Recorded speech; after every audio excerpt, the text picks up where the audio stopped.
Welcome in, everyone. Thanks for joining me on the Buddhist Wisdom Podcast. Today, I have the honor to talk to Shawn J. Moore. Welcome, Shawn. Hey, Scott. Thank you for having me. I'm excited to share space and conversation with you. Of course, man. So for some of you who aren't aware of Shawn's awesome work, I just want to share a little bit from his bio, and then we'll jump into our conversation today. So residing at the intersection of leadership and mindfulness, Shawn J. Moore creates sacred spaces for stillness and self-inquiry to help social impact leaders align their strengths, intentions, and impact. Through his integrative approach, he holds transformative containers for self-renewal, personal discovery, and capacity building that ease clients on their journey towards peace, clarity, and freedom. Shawn is committed to empowering change makers to become embodied leaders, unified in mind, body, and heart, with the tools to mindfully pause, reconnect to their inner knowing, make strength-driven decisions, and lead the change they believe the world needs. Shawn has an intuitive way of weaving all that he has learned on his path to help those on the inner journey of discovery, including meditation, sound healing, yoga nidra, and coaching. Thanks. Sign me up, man. That sounds good. It's always awkward hearing your bio. I'm like, oh, okay. It's true. Every time someone reads mine, I just sort of, stare down a little bit. Welcome again, and I just wanted to kick our conversation off and also help our viewers, our listeners, to get to know you a little bit more, and just hearing kind of your origin story. I think on this podcast, obviously my podcast is based around Buddhism and meditation, and I would just love to know how you came to both meditation and Buddhism. Like, what's your origin story? Yeah, I love that phrasing, like origin story. The superhero nerd in me is like, yeah, that's cool. I like that. I would say for me, I actually got connected to Buddhism from high school. There was a book that I read, I think in 11th grade in AP English called Siddhartha. Mm-hmm. And that was the book that sort of cracked that open for me in a really interesting way. I've always been like a information seeker, learning, sort of taking in a lot of information and things like that. And so when I read that book, there was something about that sort of like piqued my interest in a different way. And so then, I'm in 11th grade. I'm a kid still. I started going to like Barnes and Nobles and just sort of sitting in like the world religion section and just sort of reading books. Didn't have the money to buy them, but was going in and like just sitting and reading the books, going to the library and learning more about Buddhism, and particularly meditation in itself. And I would say fast forward to being an undergrad, there was a lot of time where I felt like I was like in the closet with meditating, where I would do it sort of in my own room, not necessarily telling my friends about it because it wasn't like as popular as it is now. Yeah. I had a few friends who were in. What year was this around, just more or less? This might have been, I want to say maybe around 2006, 2007-ish, probably around that time. And I had a few friends who were like into the spiritual stuff, like they were into yoga and like numerology. So like we kind of got together because we were, the weird kids into the spiritual stuff. But even through that, the practice of meditation really stuck with me. And I realized, and I think back then I didn't have the language, but there was something so centering about sort of finding that level of stillness when the world was so noisy sort of around me. And so that was something I sort of held on to. It helped me in instances where I was like leaning into grind culture and hustle culture.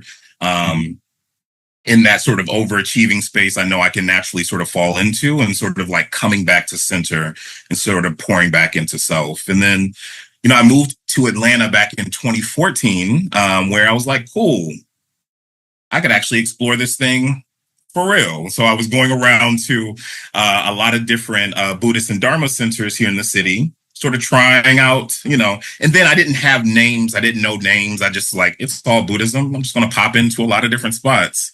And it was very much Goldilocks, like sort of going to different spaces, seeing how it felt. And eventually I ended up landing at the Atlanta Shambhala Center, where I'm like, oh, there's something about the approach here that resonated with me.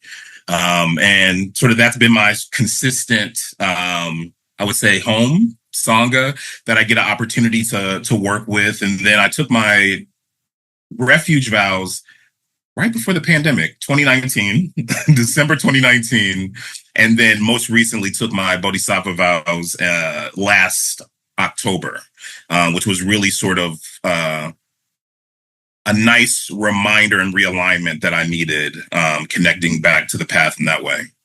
Oh, beautiful. Yeah, I'd love to come back to that, talking about bodhicitta, the Bodhisattva vow, that alignment you're talking about. Bookmarked in my mind, hopefully. So, I got kind of like two follow-up questions. One is like, what drew you to Buddhism in general? Like, what were the aspects? And then, when you ended up coming to Shambhala centers, what drew you into, I think of that more as like Trungpa Rinpoche's mandala and how he talks about Dharma. So I'm not sure if that was some of the influence for what kept you in that place.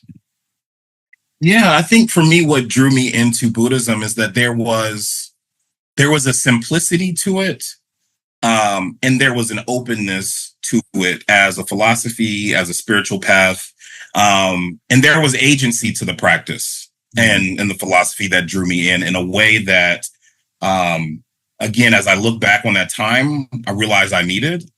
And I think about the story in Siddhartha around like really choosing the path that resonates most with you, no matter sort of what the external world is really pushing and pressing you towards.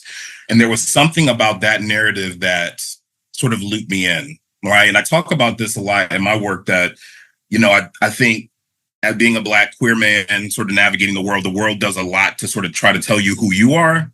And there was something about Buddhism that sort of turned me back to self to sort of figure out an answer and work with that question in a way that felt more authentic and engaged in that way. And then particularly what sort of landed with Shambhala was, there was like a lot of synchronicities. I realized that, so I'm like a huge Pema Chodron fanboy.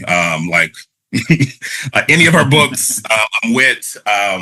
Comfortable with Uncertainty probably is my favorite book from hers, and that's the one that I sort of go back to the most. But I realized there were a few folks that I followed in the space, particularly like Pema Chodron. I picked up Chongyal Trungpa Rinpoche's books, David Nichtern. There was a few folks, and the more and more I started realizing like the differences in lineages and approaches to Buddhism, I'm like, oh, I think that's why it's all resonating, is because it's sort of all in the same sort of family tree here. And so I try to listen to a lot of those synchronicities to be like, I think this feels like home here. So yeah, that's sort of what drew me in. As I was sort of doing that exploration, I was sort of deepening a connection to some of the teachers that I followed and realized that they were sort of along the same path too. So that felt really good and aligned. Yeah, beautiful. I want to, if you could help me to remember, there's another bookmark here coming back to identity and how this relationship of the Dharma, the Buddhist path, to how we hold our identities, how we work with those, because you brought that up. And I think that's a real important key I'd love to discuss. So I'm going to bookmark that too. So you've been teaching meditation for a while. So based on kind of meeting the Dharma, practicing meditation for a while, what drew you into teaching meditation and how did that start for you? Yeah. I've always say like, I came into the space really sort of on like the yoga path as well. Yoga was something that was really important. My best friend at a very early age got her yoga teaching certification. And so a lot of her practice teaching classes, connecting to the practice around her a little bit more and learning more. And so sort of dabbled in meditation, particularly from like some yogic and tantric perspectives as well. And there was something about wanting to share the stillness and groundedness that I was afforded to other folks, particularly other folks that look like me or identified like me. And I think early on in the space, there wasn't a lot of folks teaching. And for me, it felt like a responsibility. And I'm like, understanding sort of how things are landing for different communities. It's like, those are the communities that need it. So like, how do I get meditation into those spaces to help people find that level of stillness? But I think that aha moment came from just the realization of what meditation had done for me.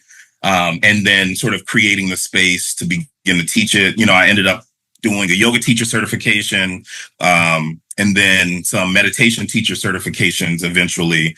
And then sort of use that to sort of pivot and start teaching meditation, particularly from, different lineages and different perspectives, but really holding space, preferably in community spaces, right? And I think that's where I got a lot of my teaching experience from, was like actually working in communities here in Atlanta, and bringing it to spaces. I know that my first opportunity to teach was actually for a nonprofit here in the city that was designed to bring like wellness services, where I know we talk about the idea of like food deserts, but one of the things that isn't always explored is like health and wellness deserts. And so there were spaces in Atlanta where like there was no gym, there weren't any sort of like mental health services, there weren't anything like that for folks to sort of tap in.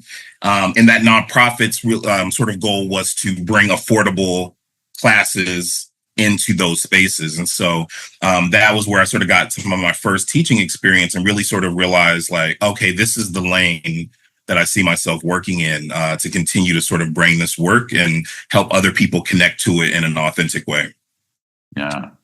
Yeah, beautiful. And you bridged right into my next question on sort of your work and the communities and people you tend to serve. And it was interesting because I didn't know that about you until you just said it, that you, like the community actually teaching serving the communities you do and the people you tend to serve. That's what actually drew you into teaching, which I think is a really unique. That's not how most of us start teaching. We're not like thinking, I want to serve these particular people and help in these particular issues where, as you said, there might be a wellness desert or things like that. So I would just kind of love to hear part of that process for you more, and also more about the communities, Yeah. And it's interesting because I took a career pivot, and I think part of it was like connected specifically to that. So full time for the last like 12 or 13 years, I worked in higher education and student affairs. I worked at a few colleges. For those folks that might know, here in Atlanta, I worked at Savannah College of Art and Design, and then also at Morehouse College before I finally transitioned out of the work. But part of the work that I was doing there was around student development, leadership development, and training in that space. And so sort of understanding the impact there, and then sort of noticing what does it look like to connect meditation and mindfulness to this idea or concept of leadership. And so that's where sort of I got my interest in it. And in the work that I do in higher ed and student affairs, for me, it's a focus on working very specifically with diverse populations. And so as I started to like get into this almost like parallel career track where I was like teaching and, associate dean in the daytime and then going to teach these classes in the evening, I realized that there was actually a connective tissue there, right? This sort of interest to sort of help and pour back into community. And so when I realized that, that actually was the thing that gave me the courage to sort of step out. Because I know for me, I think about purpose a lot. And for me, I know a lot of that is centered around like holding space for others, for them to do that sort of self-exploration. And when I realized, I was like, oh, in meditation, that is a space for self-exploration. That is a space to sort of see the world from a different perspective, to see ourselves in the world from a very different perspective. And that sort of was my goal in higher ed, to help students sort of connect to themselves in a really unique way. And when I made that connection, I'm like, I don't think I have to deal with this political mess here in higher ed and colleges.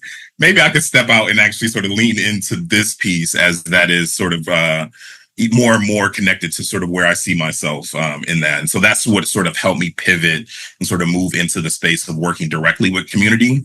Because at that point, I was working with community through the lens of working on a college campus. Yeah, and what I'm hearing is for you, there was that you called it political, but that there's it was a barrier to service is kind of what I'm hearing a little bit, right? That is a nice way to put it. Barrier, yes. It and I think for me, the higher I got into the roles that I was in, it was one less connection to the students, and I think more and more I was noticing sort of incongruencies on what we knew our students needed and what the university and colleges were open and ready to do. And so it was that sort of friction that I'm like, this isn't feeling like it used to feel. And so noticing like, what is it that I can do in this? I've done the good fight for a really long time. And it's like, well, what if I tried another approach to sort of continue to do the work? Yeah, I think this is what drew me to you. I mean, I was on your podcast recently, and we connected with each other also in a class I was doing. And then when I just getting to know you through being on your podcast and having some conversation before and after that, this is one of the things that drew me to you, because I'm particularly interested in how we serve in the most direct way with less barriers, and that doesn't have to look a certain way. That can actually be through any medium. But I'm interested in that pursuit. So I really like hearing other people's process with that, because it's often not an easy one. Because often I don't know, for you, for me, there's a lot of risk taking involved in trying to directly serve. And, my style is more just like trying to show up with as little veneers as possible in relationship, and just being there in that interaction as much as I can, whether it's a group or an individual or whatever in my life. So yeah, just kind of curious, anything around that for you, because you seem like someone you obviously, like, you had that moment where you realized that, and then kind of what's been the process since then of just sort of trusting that, I guess. That's a great question. It was a very difficult decision. There was a lot of friction there on trying to figure out, is this what I should be doing? Right. I know I had the sort of like the feeling sort of in my heart and my gut around like, this is the path in which you need to be on. But I think to your point, it was like, how do I take that first step? Right.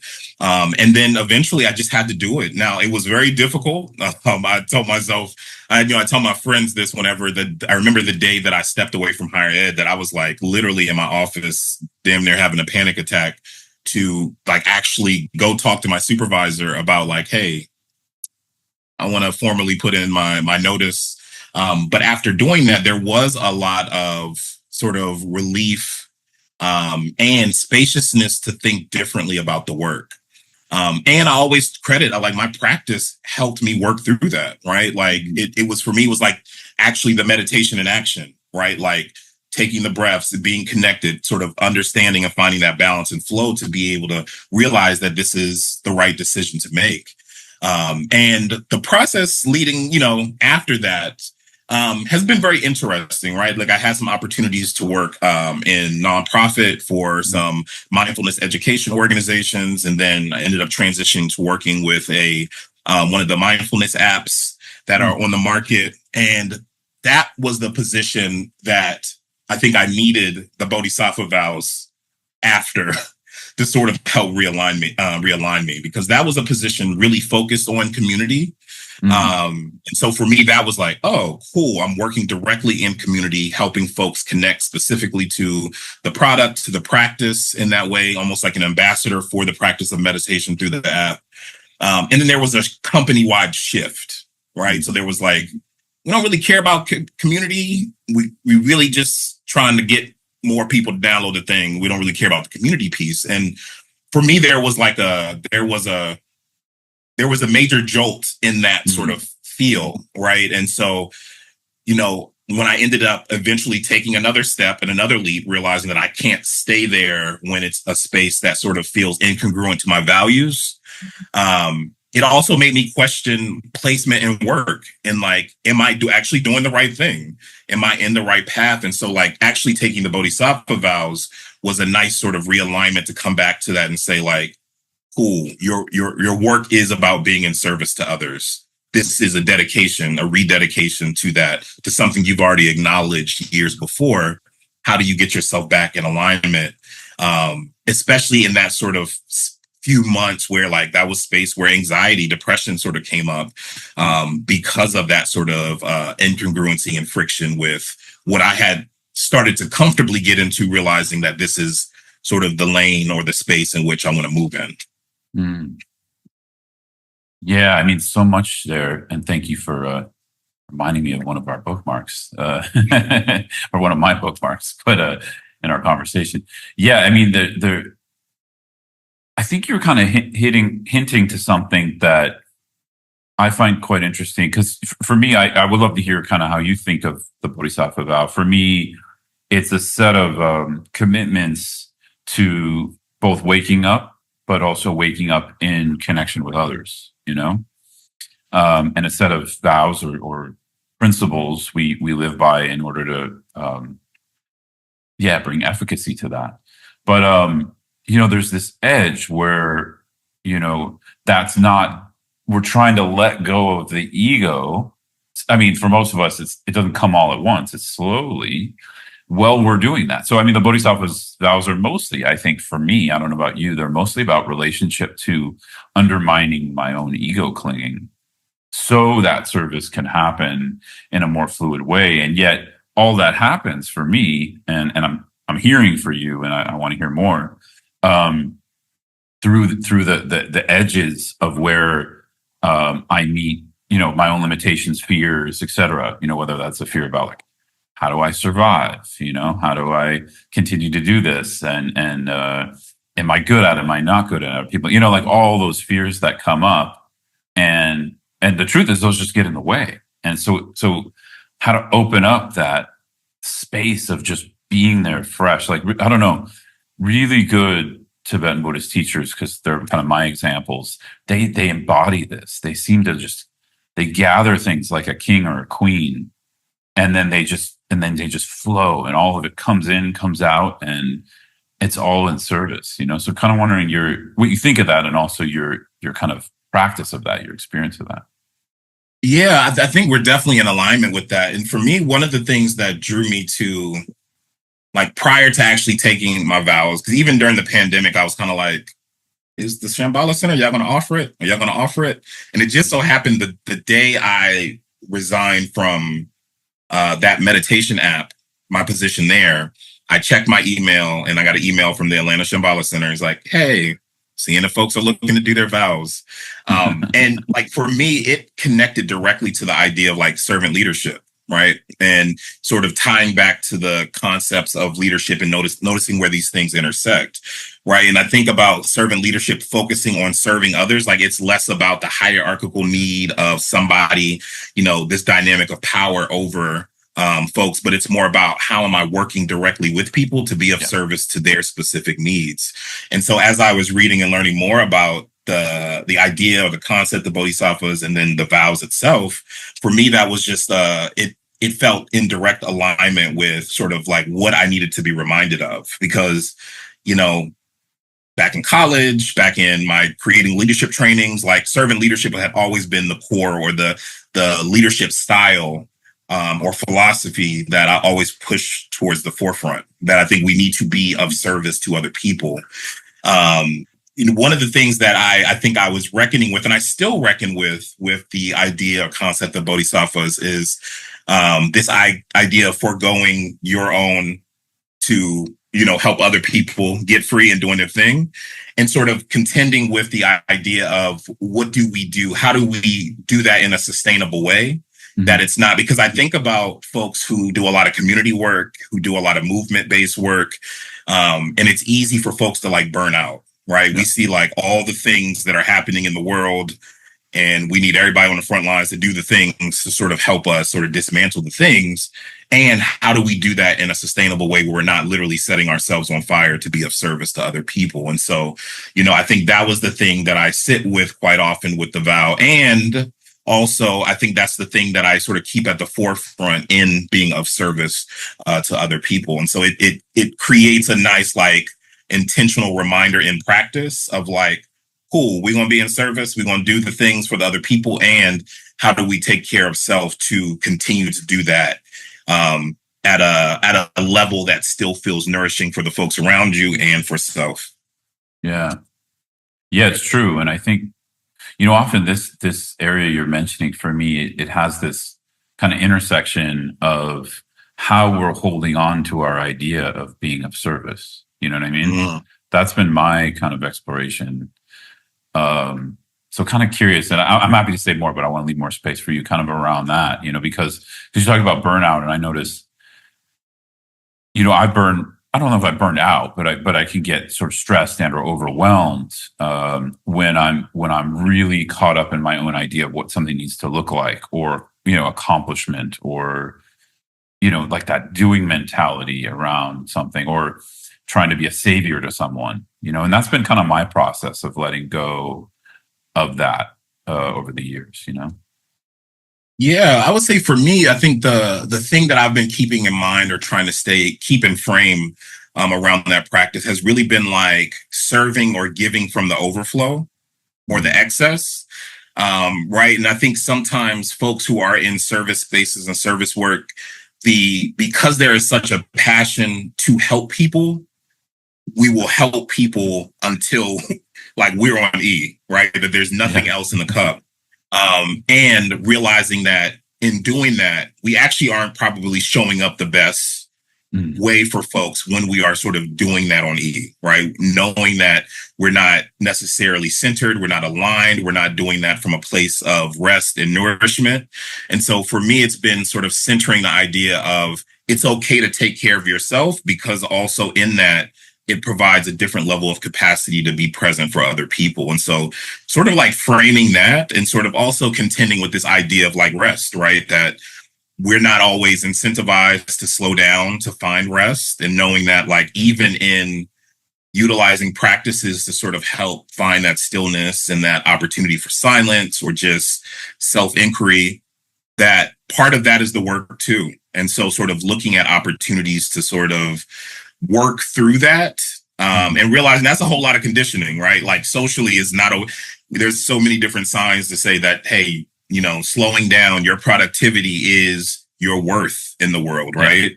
And so like actively, that's, I think, a piece that sits in my practice often of like contending with like productivity, worth, rest, and sort of what that sort of looks like, particularly in the work that I do.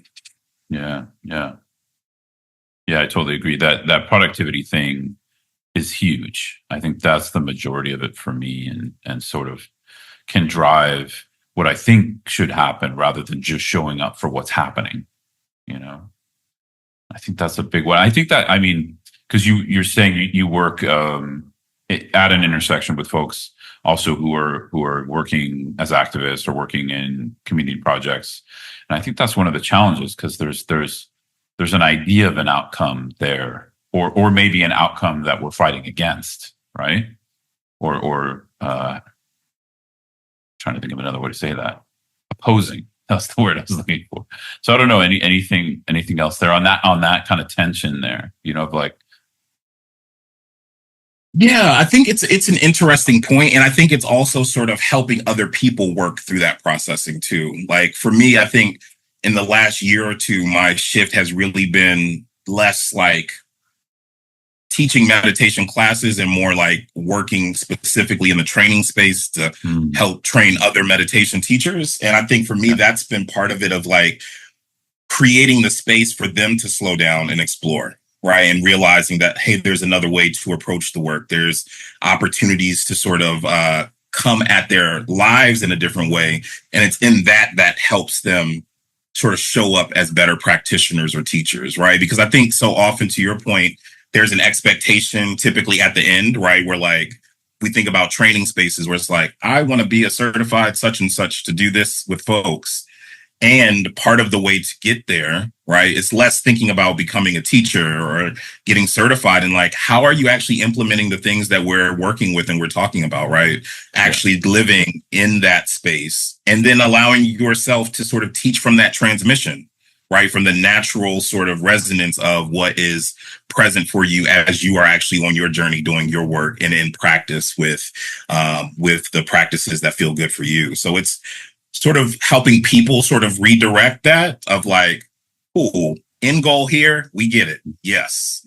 In this moment, how can you actually embody this, right? Like, I know I had a conversation with a student that's in my meditation teacher training, and She was like, I give a lot of readings and it's a lot. And they always joke and say it's like getting a master's in meditation. And I'm like, but y'all be good afterwards though. Y'all are good afterwards. And she was just mentioning like, it's like, yes, there's so much going on in life. I'm trying to get the readings in. I'm trying to do all this and I'm trying to make this happen. And I was like, well, stop. Just realize that the things that you're reading, the things that you're working with, the concepts and your practices should actually help you show up in that in a much more. So don't think about it as this separate, hey, I have these things to learn and then I'm living life over here. But how do these things actually sit together? Right. And sort of there's an interesting way that we can start to sort of work with that to sort of help us lean into that. Like it's less about the teacher part, right? More about just let me live life in a much more centered, grounded way in which I'm starting to see things as they really are. Yeah.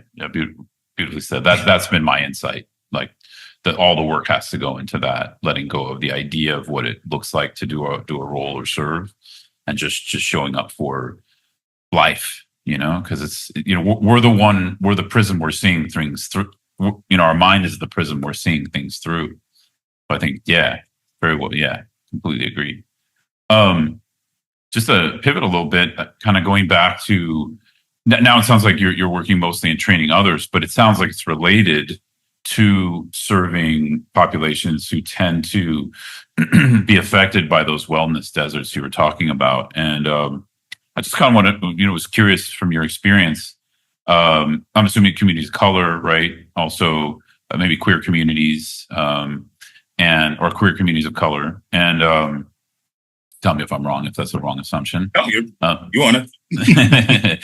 So then, what do you see the needs? Like what do you see are the how do you say, like, what needs do you see in those communities? Because a lot of us, especially folks like me, we don't get to see the needs in those communities often, unless we work directly with them. But, I think it's important that one's, how do you say it? The person in the front of the room's body should reflect the bodies in the room. So I think it's okay that some of us do other work, right? But I'm just kind of curious, Yeah, and that is pretty much the focus of my work. Full time, I actually now work for a nonprofit called Beam that is really focused on trainings and programs specifically around like mental health and healing justice in the Black community. And so we do a lot of like trainings and programs in different cities that create those spaces. And I think for me, to answer your question, I think what's needed is like, and what I'm noticing in the work that I do there and in the work that I'm doing like in my own business is that folks just need that space to be.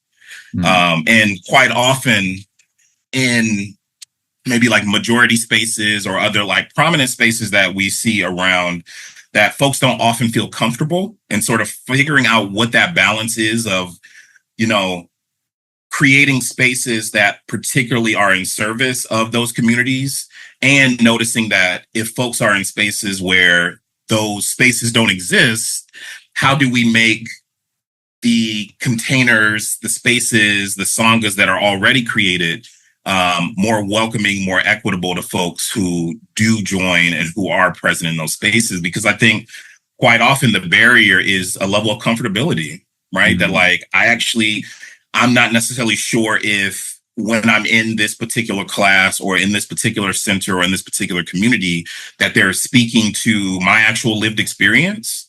And I know that there's a lot of there's difficulties in space holding when the identities are different and not necessarily maybe having that language. But I think to your point, as you mentioned, like noticing where folks can uplift voices in those communities if they already have the platform, or being in service and support of spaces that are being created specifically for those communities. But I think the biggest thing is folks having a safe space to put that armor down. Because I think the world for so many communities, right? And not just the Black community, just not queer. We see what's happening for our Jewish folks that are out there, for Latinx folks, right? There's a lot happening in the world for women. There's a lot happening in the world that is kind of attacked, not even kind of, that is really sort of focusing in, dialing in, and pressurizing different communities. And so folks just need a space to be so that they can come in and let some of that armor down to sort of be present to what's there. And I think sometimes that's the initial block that will have folks in spaces And then like I can't even listen to the what's being shared. I can't drop into the practice because I'm sort of tense in a way that the space isn't necessarily conducive for me to sort of soften and relax into. Yeah, yeah. And even just as a, I guess European bodied, person, my ancestors are European for my body at least.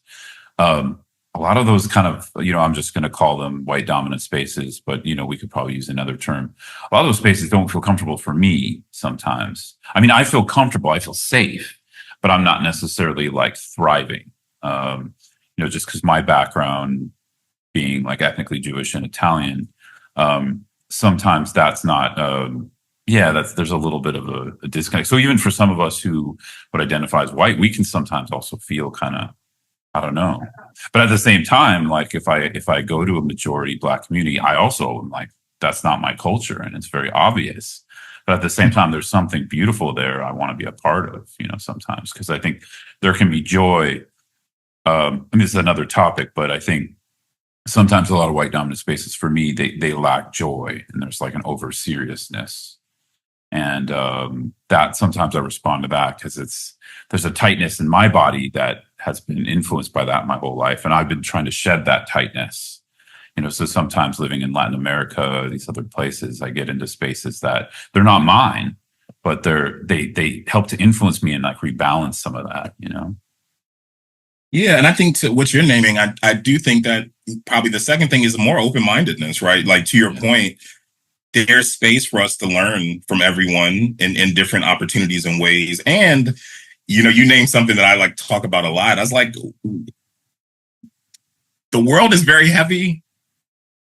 We got to bring like joy into the space too. It's one of the reasons why, like, for me, I love comedy stuff. I love all of those kind of things because I do think sometimes in our spaces that it can be very serious and like we're doing the thing, and that is important. And it's just as important to sort of bring joy and like happiness into the spaces. And I think part of that also is in community, right?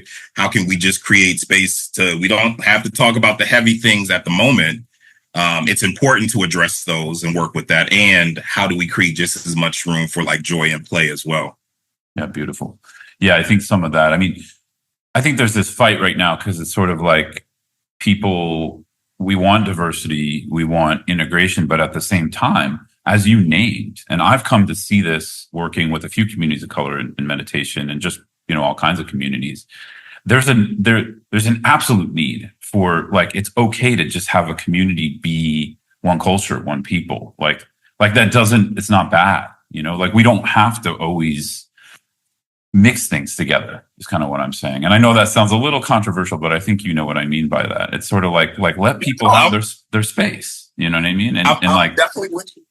Yeah. Yeah, I was gonna say I'm definitely with you. I think it is important for folks to have spaces, and I think it's equally important for spaces to be welcoming of all, right? Yeah. And sort of striking and finding that balance. But it's really important. I think that there are lived experiences for every identity group that needs space to thrive and live and to be seen in community with each other in a way that's really reaffirming too. And so I think quite often when we see like Black-led sanghas or queer-led sanghas or women and femme folks-led sanghas, like it's cool and it's needed, and it's spaciousness for that to explore, particularly like whatever spiritual path or the Dharma from that particular lens, right? And sort of understanding how is it speaking to that identity or the body in which you inhabit at this moment, very particularly to that experience. And so it is important. And how do we make all the spaces equitable too, so that, when folks inevitably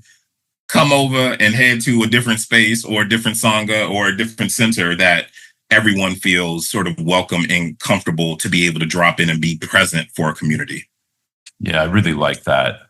To me, that I like that. I'll just frame it as an aspiration you just shared. I mean, it's a reality in some cities and places, but I like that aspiration because for me, it's like how to hold those two. And that kind of leads me into my second bookmark around identity in Buddhism, because I think there's this edge here often where, in Buddhism, we're talking a lot about non-duality, identitylessness, kind of letting go of boxes, letting go of things. And at the same time, Buddhism talks a lot and a lot of the teachings are on how to work with relative reality, you know, which includes our identities, includes our ethnicities, includes our bodies, all of it.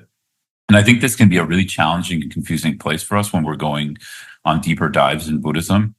And of course, I'm kind of mostly curious about your exploration about that, and with that, if it's up for you, but also just the sense of navigating that, because I think we're already starting to name it. Because for me, like that's one example where like you should have affinity groups and or just groups of color, and they can do their thing, and white people don't have to be involved in that. And like we can sit out, let people have their space where they can take their armor down, and then we can also have spaces where we work together.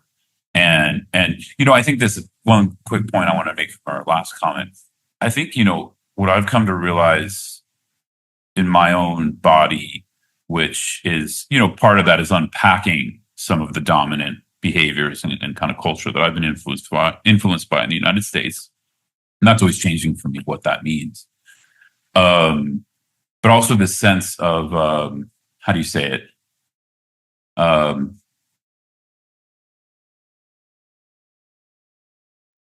Yeah, this relationship to that it's okay to be different. That's what I was trying to. Yeah. I almost lost my idea there. That it's okay to be different. Like, why do we? I think the United States has this obsession with trying to make everyone the same because it's a melting pot kind of. So then there's this idea everyone's got to melt in the same thing. But what is that? And I actually think being different's okay. Just honor each other's differences. We know it. Like for me, it's like I don't take offense if someone knows I'm a white dude and they call me that. You know what I mean? I take offense if they don't treat me like a human being, because of that. Right. So yeah, that was just one point I want to make, side comment, but.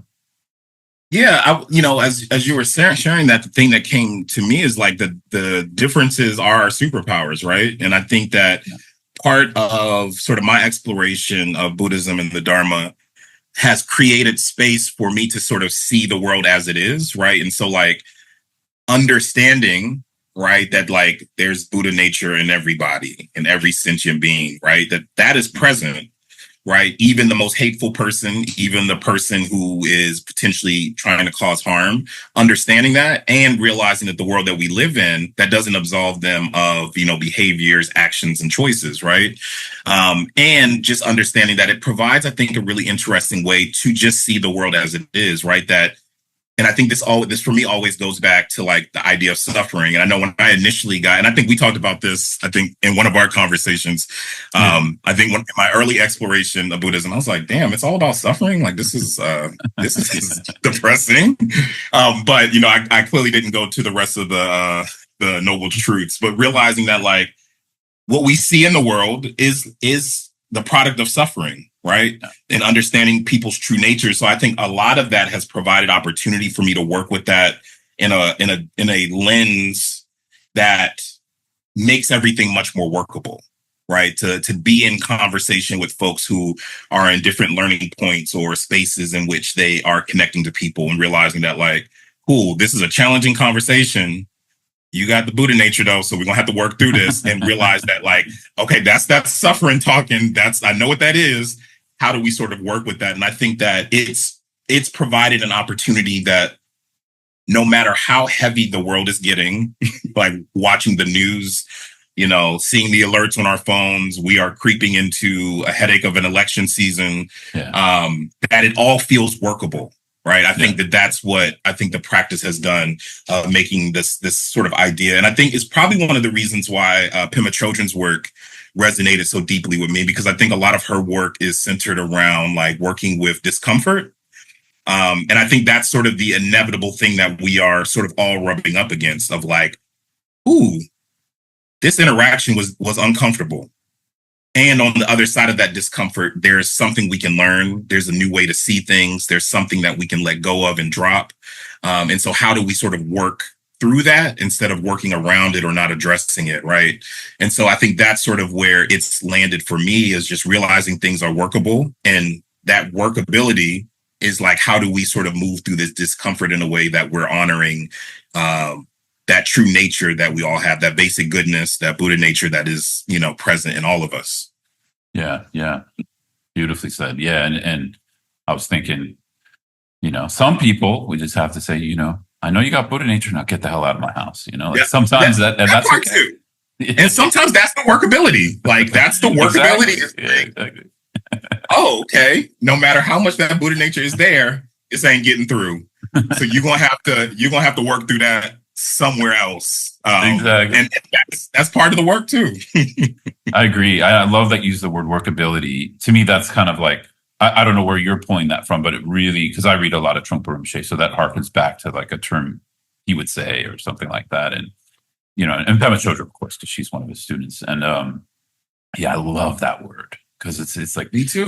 He pointed out, he points out so much in a lot of his books, everything is workable. We need to just show up for working with it, because workable doesn't mean like correct or how do you say it, kind or compassionate. Workable means we can work with it, like we can approach it.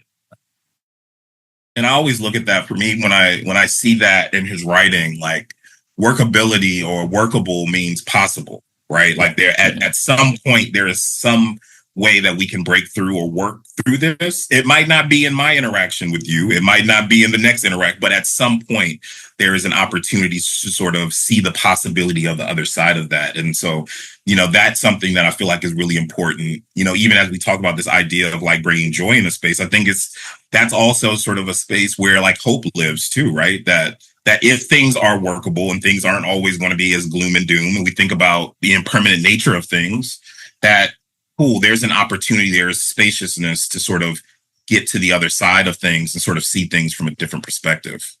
Yeah, yeah.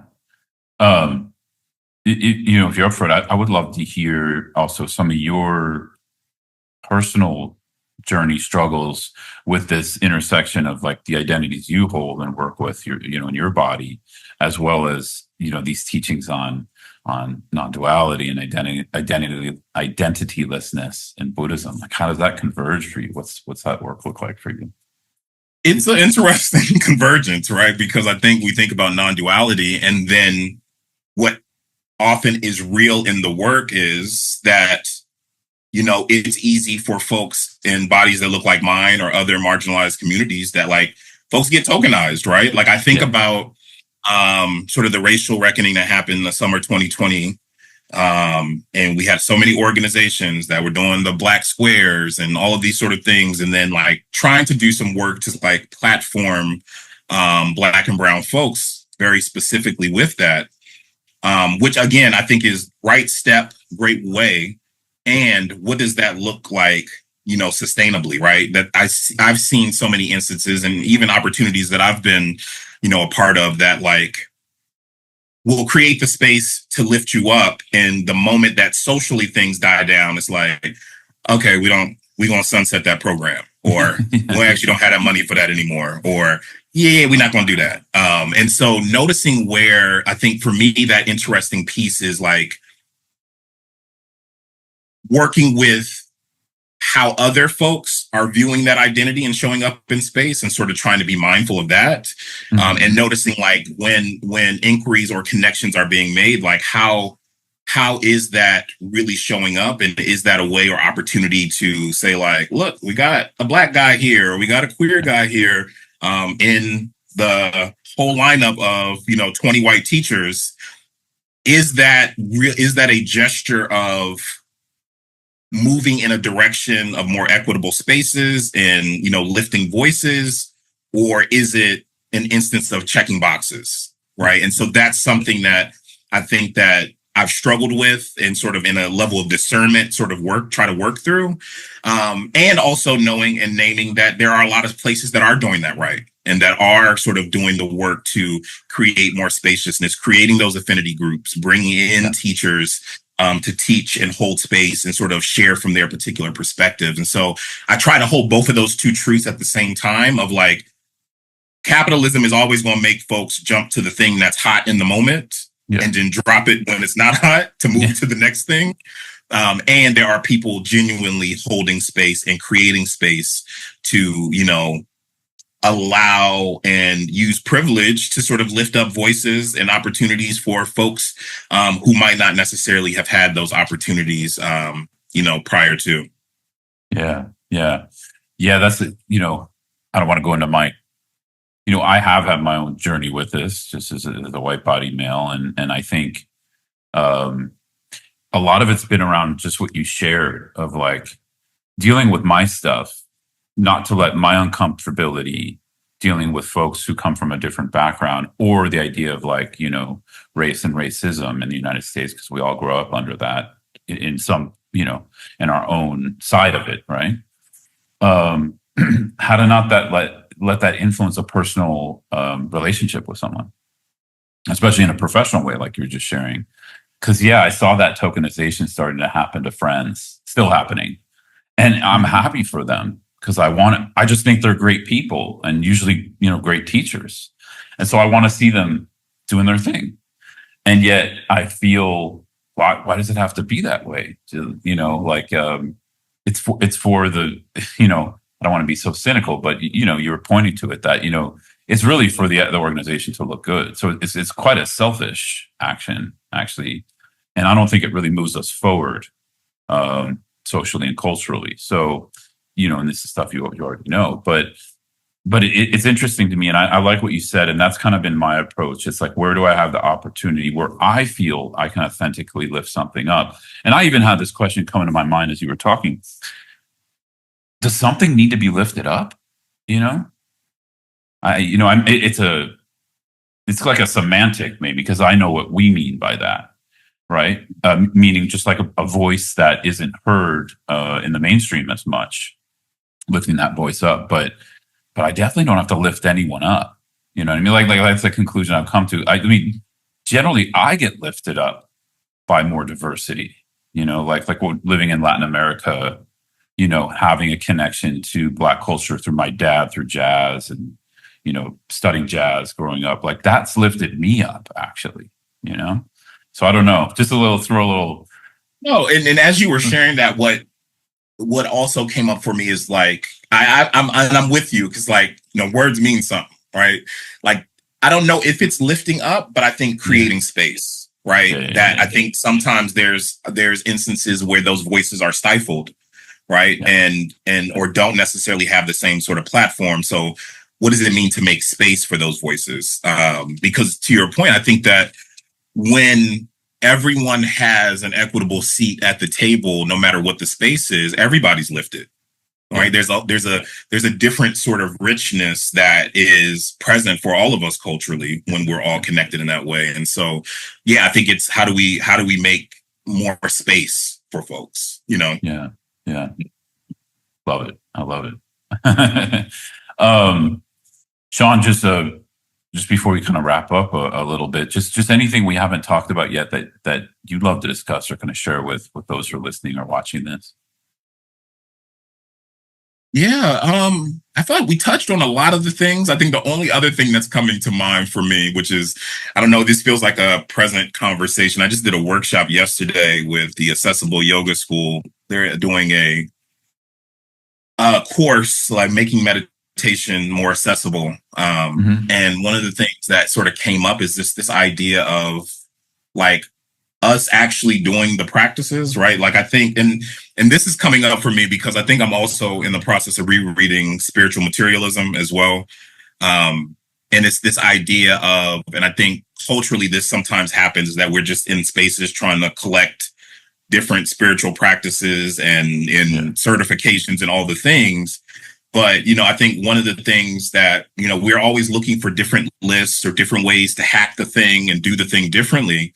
But part of, I think, the work is us actually just doing the practice. Like there's something about just showing up and doing the thing instead of trying to like circumvent what that process is. What's the shortest way for us to get the effect and all of those things, and really just actually creating space and actually doing the thing. Man, you're speaking to my heart because this is like my passion. It's like, if someone's coming to me and they want to teach meditation, and again, we've talked about this before, and I don't want to bag on it. I think, we all got to, if we can do what we love and also pay our rent, that's great. There's nothing wrong with that. But at the same time, I'm often sad because I'm like, oh, you don't want to just come to learn how to practice more and to like deepen your path, really? And of course they want that too, but that's not the thing that comes first. So I'm with you. I would love to brainstorm that too, because I'm always trying to find ways to gently, without being too confronting, to gently let people know, hey, why don't you work on this? Why don't you work in these areas? Yeah. Yeah, it becomes, I don't know. I always think about, and I'm not sure whose quote that was, but it's like, um, the thing you're looking for, the magic you're looking for is actually in the work. Yeah. Right. And again, I feel like there's always this sort of like, I want the end thing. Like I want the thing, but the path to get there, I'm trying to find the shortcut. And in reality, like the beauty is actually in the sitting and being in the practice and contemplating the things and creating reflections around what it is that's coming up for you. And so for me, it's like, that's also why it's really important to like create the space for people to do that. Right. And I think there's so many different ways in which, that those end goals people are meeting, right? We can hop on Google and see 4,000 different meditation teacher trainings. Here's like a 2-hour training to sort of allow you to teach meditation, right? A very big shortcut. And what does it look like for you to actually sit, practice, and be with that, to actually teach from that wellspring of what comes up for you while you're on your cushion. And that for me is always really important. Like I always, in my meditation teacher training, like we're not about to learn anything. We about to sit here. Let's talk about what your practice is. What are the barriers? What are the hindrances? What are the things in which are keeping you from that level of consistency? And how do we work with that first, creating that foundation before we even talk about you sitting at the front of a classroom or on Zoom teaching somebody else? And so like, for me, it's almost like disguising the medicine in candy. Of like, yeah, that's a great analogy. Yeah. You're coming in for this teacher training, and now that we're here, let's sit down and be present with what our practice is. And just know that by the time we are at the end of this experience, with the sort of way in which we can reapproach your practice, that's where you would teach from. Yeah. That's what you teach from, Yeah. Beautiful. Yeah. We're very much aligned. I think when people come to mentor with me, and want me to help them become a better meditation teacher, I just say, hey, I don't really do that, but I'll help you to become a better meditator, and then just like you said, that will of course have its effects. And if someone continues to serve others, that'll have its effects in how they do it. I mean, this is the advice my teacher gave to me, Sun Rinpoche. He told me many times, transform yourself and just let that naturally,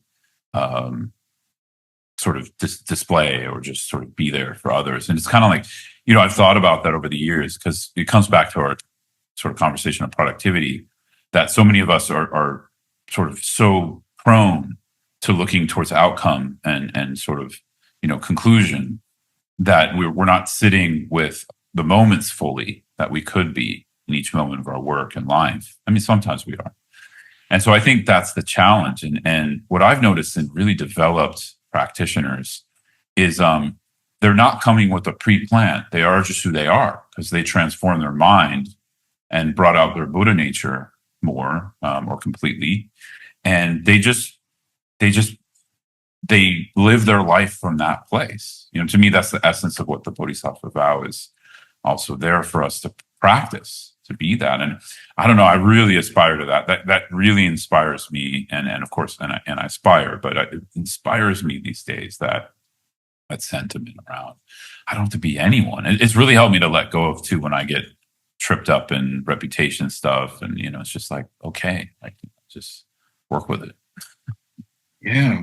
And I just love that circling back to like just being who you are and showing up and realizing that that's also part of the work, right? And it's one of the reasons, going back to sort of my working community, it's like, I'm about to show up how I show up. And that's going to be with a fitted cap on and some Jordans, and being fully present in that way, and realizing that like part of that is like, I'm going to be me, and there's no costume to put on. There's no other way to show up, but just to be authentic and try to live that, and notice how that sort of goes hand in hand with the Dharma, with the work, with what it looks like to be on the path. So, yeah.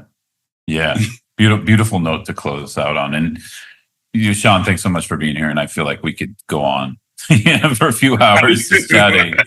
I'm enjoying this a lot. I mean, we're hitting some pretty big topics that I think are deserving of a new look or a new outlook. You know, Yeah. so I love these conversations. Where can people find you? I'll post it in the YouTube video and on social media. But where can people find you? Yeah, website, ShawnJMoore.com. Best place to find me. You can join my mailing list. There's some free practices and things there for you to tap into and connect to. And then Instagram's always a good place. It's Shawn J_Moore. I follow back. So yeah, those are typically the best places.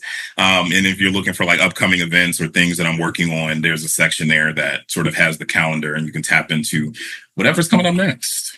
Cool. Thanks, Shawn. I really appreciate you taking the time to be with us and share your wisdom, life experiences. It's really beautiful. Yeah.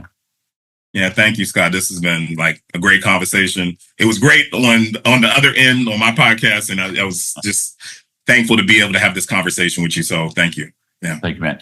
Yeah, and for folks out there, I'm on, go check out Shawn's podcast. I'm on there, and among many other great, guests. Yeah, not that I was a great guest, but many other guests. You were a great guest. Yes.